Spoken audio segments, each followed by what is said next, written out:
சில்லாக்கும் சீட்டானது எழுதுகிறாங்க. அந்த ஓலைச்சுவடியானதை எடுத்துக் கொடுக்கிறார் சோழ மன்னரிடத்தில். அப்ப சோழ மன்னர் அவர்கள் இந்த செய்திகளை எல்லாம் படித்து பார்த்தார். படித்து பார்த்து விட்டு அப்பா மந்திரிகளே உண்டாக செப்புக்குடமானது சொல்லி தங்க செப்புக்குடமானது வாங்கி தங்க செப்புக்குடத்துக்கள் இந்த ஓலையானது லீதம் இந்த ஓலைக்குள்ள வச்சு அதற்கு மேலையானது மூடாக்குகள் போட்டு அப்ப முத்திரை வைக்கிறாங்க. சோழனுடைய முத்திரை. ஆமா, செப்பக்குடம் தங்க செப்புக்குடம் இப்படி முத்திரையானதை வச்சு எடுத்து வைக்கிறார். அடுத்தபடியாக இந்த தகவலானது ஒரு சீக்கிரமாக வளநாடு போய் சேர வேண்டும். சில்லாக்கும் சீட்டானது வளநாடு போக வேணும். ஒரு சீக்கிரமாக இந்த யானைப்பாகனை கூப்பிட்டு அப்பா யானைப்பாகம் இந்த செப்பக்குடத்தை யானை மேல வச்சு இந்த செப்பக்குடமானது 3 நாள் 6 பொழுது ஆகிறதுக்குள்ளாக வளநாடு போய் சேர வேணும். வளநாடு போய் சேர்ந்த பிற்பாடு எனக்கு தகவலை கேட்டு வருவாங்க என்ன நடக்குது சொல்லி என்ன சொல்லி அப்ப ஓலை கொடுத்து அனுப்பினார் சிவசோழ மன்னர். அப்போ இந்த யானைப்பாகன் அண்ணன் தம்பிகள் தானே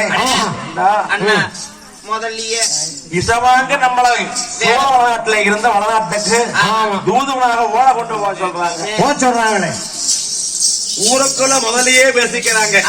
வடநாட்டை ஆளக்கூடிய காலால சாமி என்ன சொன்னா பொன்னரு கண்டா பொறுப்பாங்க ஒரு விலை கட்டச்சடங்காத காரணியன் கோடகடை சங்கர்தானே தகவலை அறிந்தால் ஆனா பட்ட பகலே வார்கொலை செய்வாங்க.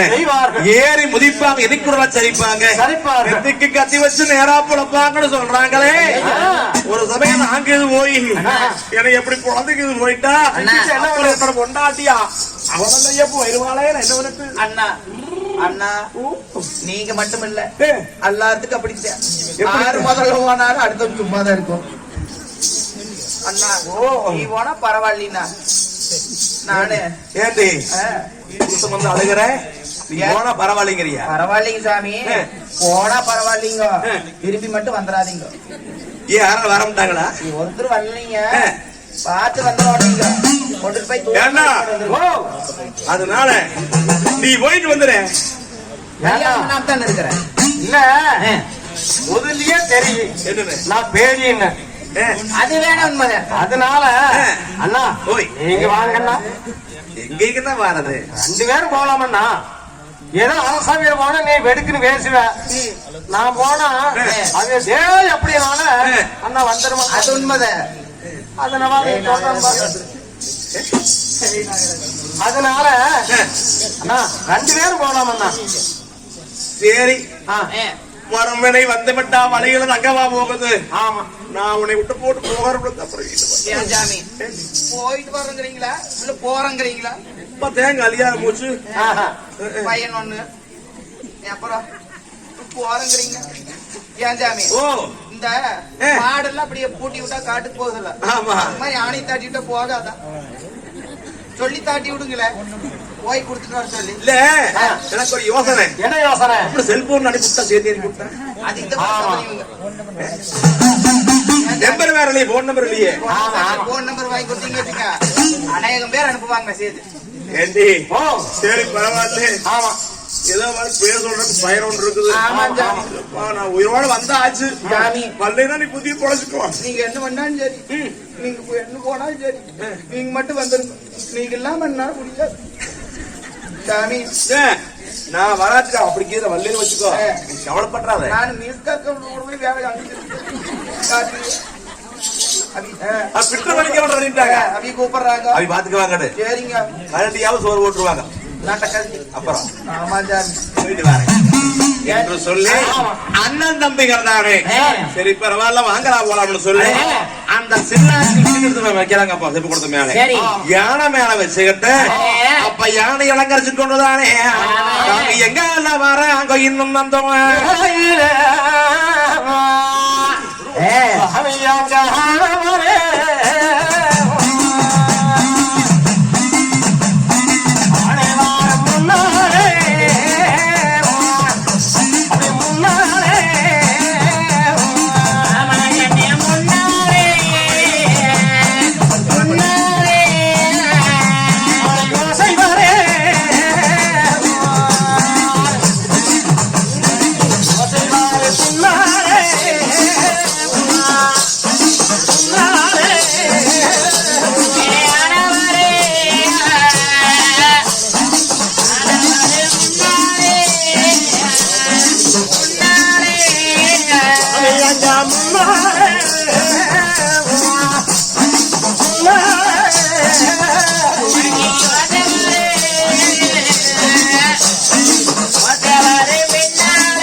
நாடி தேடியல்ல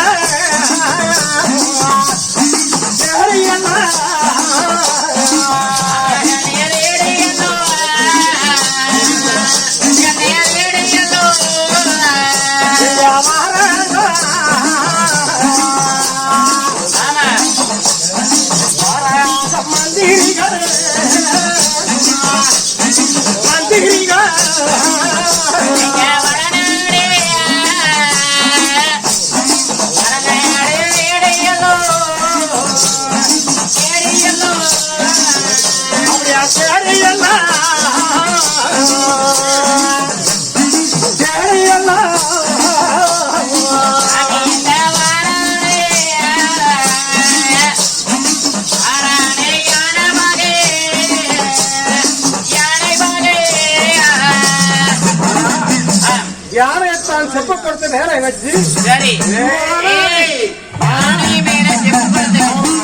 செப்பு கொடுத்து வச்சு எங்க மகனாடி வேறு எல்லாம் அங்க மகசூடு எவ்வாறங்கள் இந்த ஓட்டம் மாறும் நாடையா அந்த ஒரு வீரசா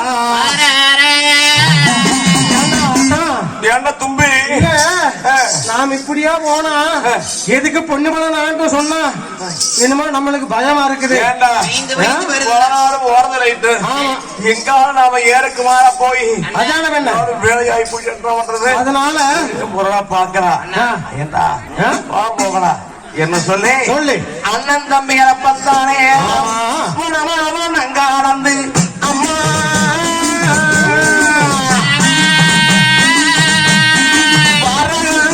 வருமே கண்ணே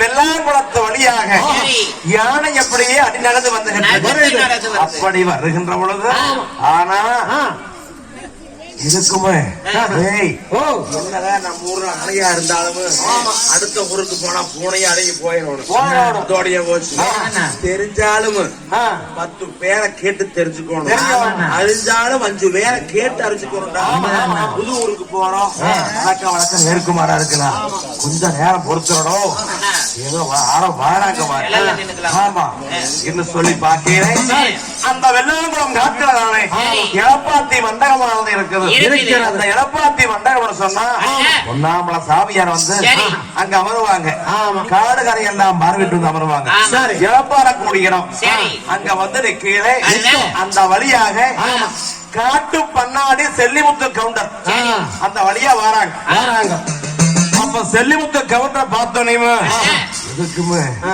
இத கேட்டு பார்க்கலாம் என்ன சொல்லி சேவகமானப்ப ஓடி ஒடியாந்து கை கட்டி வாய் ஒட்டி செல்லிமுத்த கவுண்டர் கட்ட அட்டம் பண்ணுகிறாங்க.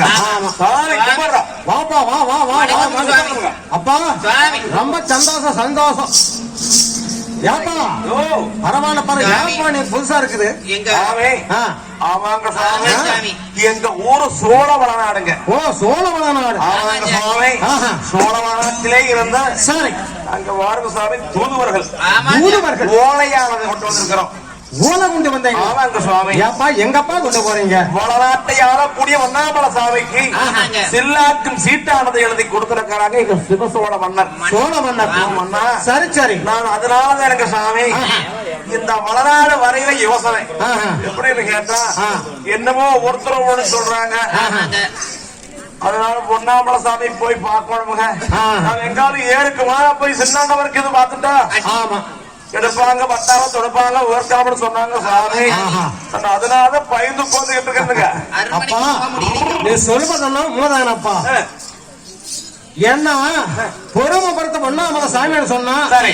பொறுமைக்கு உடையவர். உண்மைதானுங்க. அப்படித்தான் அவங்க வந்து அண்டர் மக்களை ஆதரிப்பாங்க, அப்படித்தான் ஊடக மக்களை கொண்டணிச்சு வருவாங்க. அப்படித்தான் சொன்னாங்க.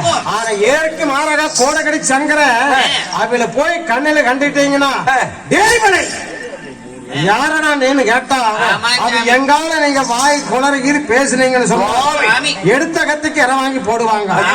அதனால நீங்க நேரா வந்து செங்கோலால வளநாட்டுக்கு போயிருங்க. சரிங்க. பொன்னுவள நாட்டுக்கு போனீங்கன்னு சொன்னா பொன்னாமலை சாமி இடத்துல போய் நீங்க அணிவடைஞ்சு சொல்லுங்க. ஒன்று ஆபத்து வராது. ஆமா ஆமா. ஐயோ சாமி. ஆமா. புண்ணியமா போட்டு போங்க. போயிட்டு வாங்க. போயிட்டு புண்ணியமா போகட்டும். சரி சரி. போயிட்டு வரோம். போயிட்டு வா. ஆமாப்பா பார்த்து பதனமா போங்க. சாமி.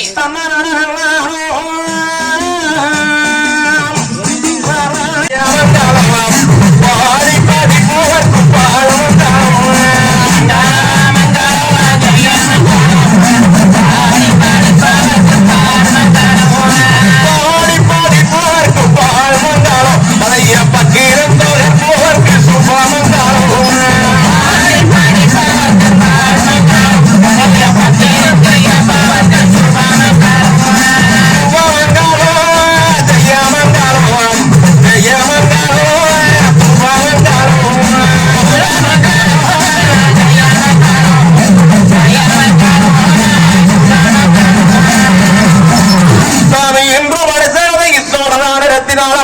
நடத்தி வைக்கும்.